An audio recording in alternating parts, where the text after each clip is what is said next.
Hi, my name is Jaycee Choi, and I am a Jungian Typology enthusiast as well as an Enneagram enthusiast, and I also have this series on productivity.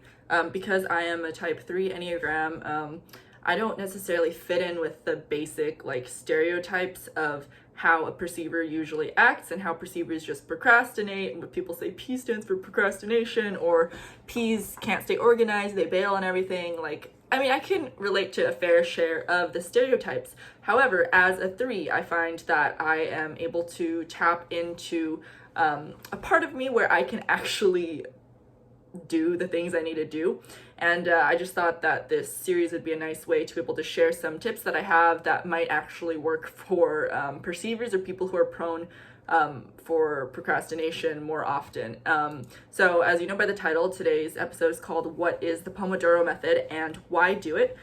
So to go into a little background, for those of you who immediately thought of a tomato when you heard the word pomodoro, you are correct. Pomodoro is a type of tomato.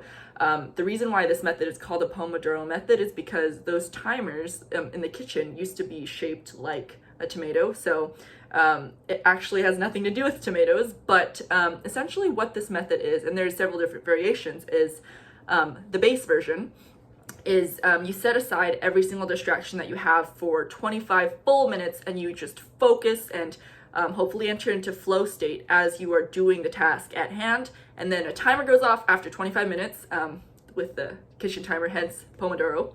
And then immediately you stop what you're doing, and then you can take a break for 5 minutes. So during those 5 minutes, I usually get another drink of water, I do 3 push-ups, I use the restroom if I have to, I don't know, something to get my blood pumping, and then after those 5 minutes of break, then you do it again. So this is what you do for if you have to write a long paper, or you have to study a long time in finals week, or you have to study for an exam, or just you just need to get stuff done.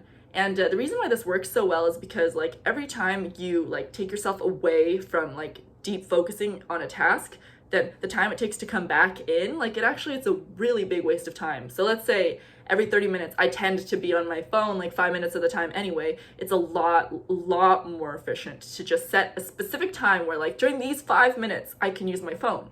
But other than that, during the other 25 minutes, then I should be focused. So that's something that I found really helpful. As I continue to do this, I've built up stamina to the point where I tend to do 50-minute Pomodoro sessions with 10-minute break, or 55 and 5, just something like that. And yeah, in general, if I'm just studying straight, I could study probably 3 or 4 hours straight without worrying about much. But if I want to keep studying, if I want to study a lot, 8 hours or 10 hours, and those days do have to happen, then I find that with the Pomodoro method, it makes it a lot more manageable, and I don't feel burnt out. And for each Pomodoro session, having a specific goal in mind, to actually perform something, is really helpful.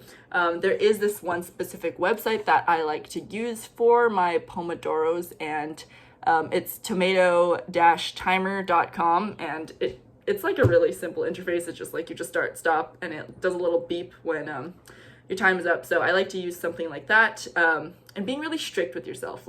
During your Pomodoro, actually no picking up your phone is put away, no distractions, no texting, no Twitter, nothing. And you find that you get a lot more stuff done, especially as we live in an age where there's just distraction after distraction at our fingertips. And as a perceiver, I find it very, very helpful to actually just set aside perfect an amount of time that's set for me to actually do stuff. And you find that you get stuff done actually a lot quicker than you would than if I have to finish an assignment, and normally it'd take me 3 hours, but if I use the Pomodoro, then I can say maybe it would only take me an hour and a half or an hour, because I'm actually focused. Because we underestimate the amount of things we can get done when we're actually in deep focus. A book I'd recommend for something like this is Cal Newport, his book Deep Work.